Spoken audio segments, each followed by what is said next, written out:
What up, gamers? Welcome back to another video. Today I've been thinking about something which is pretty interesting, which is that it's really, as a Christian, it's really easy to feel these wishes of actually wanting to die to be with Christ sooner. And it's such a strange thing to wish because Christ renews our life, and what tends to happen, and what has been my experience, is that once you start living for Christ, you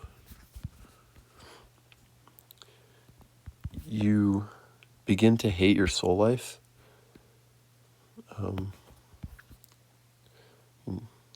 Jesus talks about hating your soul life in the Gospels, like, he who loves his soul life shall lose it, but he who hates his soul life shall keep it, gain it.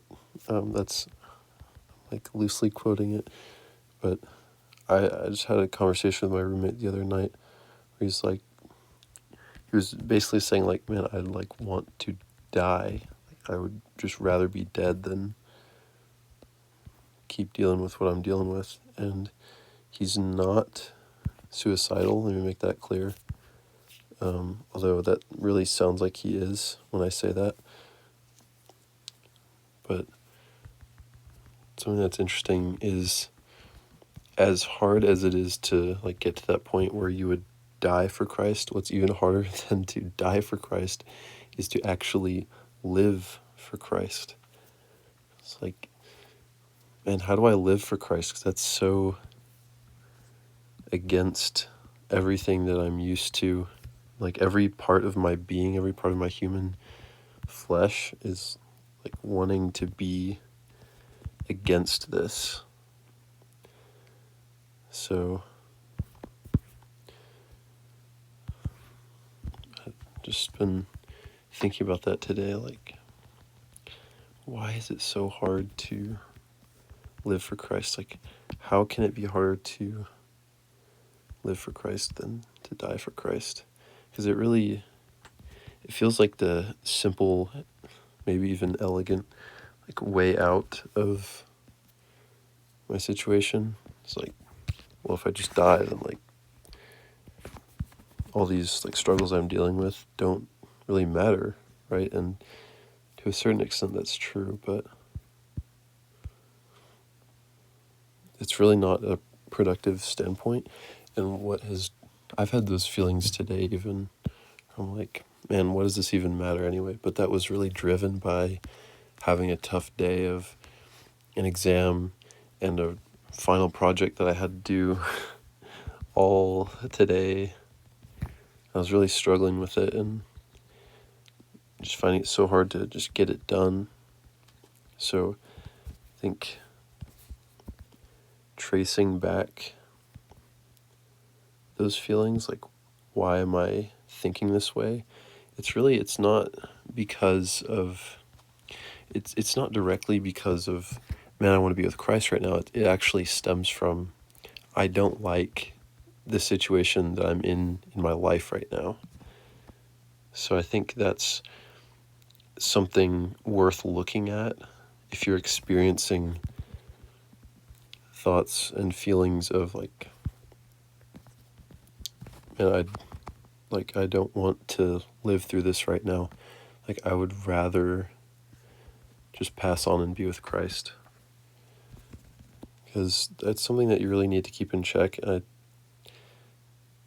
It gets dangerous. It's really dark having thoughts like that and having to deal with that. It's even it feels like such a trick of a thought to be, because you could cope and say, oh, it's because I want to be with Christ so bad, but I feel like that's gotta be from the devil, man.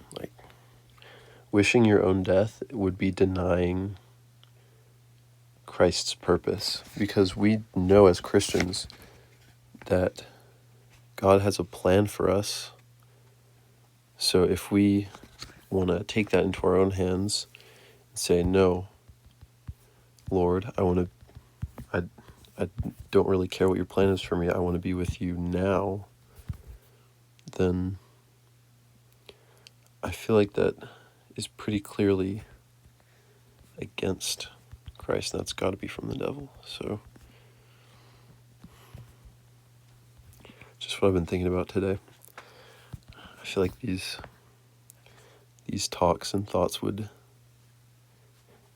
go way harder if I had like one of those podcast mics with like the insane bass boost.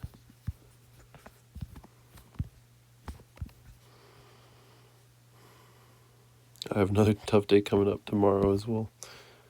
So I need to find a way to cope and get over this nonsense. Get through it. Need to finish strong tomorrow. I'm gonna meet up with my classmates at 8 a.m. to finish our project, which we need to present at 10:30, and then we need to write a report about this project, which has not been started, that needs to be done by midnight. And then once I finish that, I have a final report due for other class, which that report is based on the interim report that we did, but it is to my understanding that that final report has not been started yet either, so that all needs to get done tomorrow. And then and only then, once that has been done, I can go and visit my buddy Wyland, and we can enjoy our time a little bit. I'll have a work meeting on Thursday, and I'll have to come up with something to work on and get done by then so I can present and keep progress going on that project. So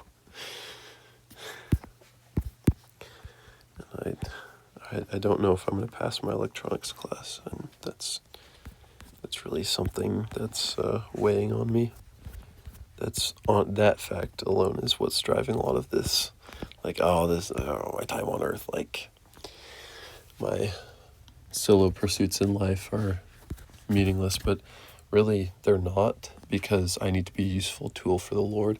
And if I can't buckle down and pass an electronics class and get my degree and get a job, then if I can't generate income, then that's money that the Lord can use, because it'll be money that I'm entrusting to the Lord. So there's this trickle effect where even though it seems to only affect me, it doesn't just affect me. And if I get married one day, which I have no inclination, I have no plan. If I don't get married, it's no bother to me. But if I'm going to get married, if I'm going to have a family, I need to be able to provide for them. It would not be a very godly thing to just get married and have a family and have no way of taking care of them. So there's all these things too. So, finding that balance, it's hard, man.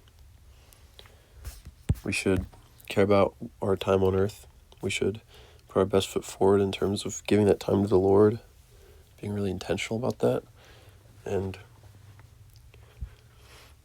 we should also understand that this world is temporary, and our time with the Lord, that's forever, man. That's what I got for you today. I'll see you tomorrow. Appreciate you.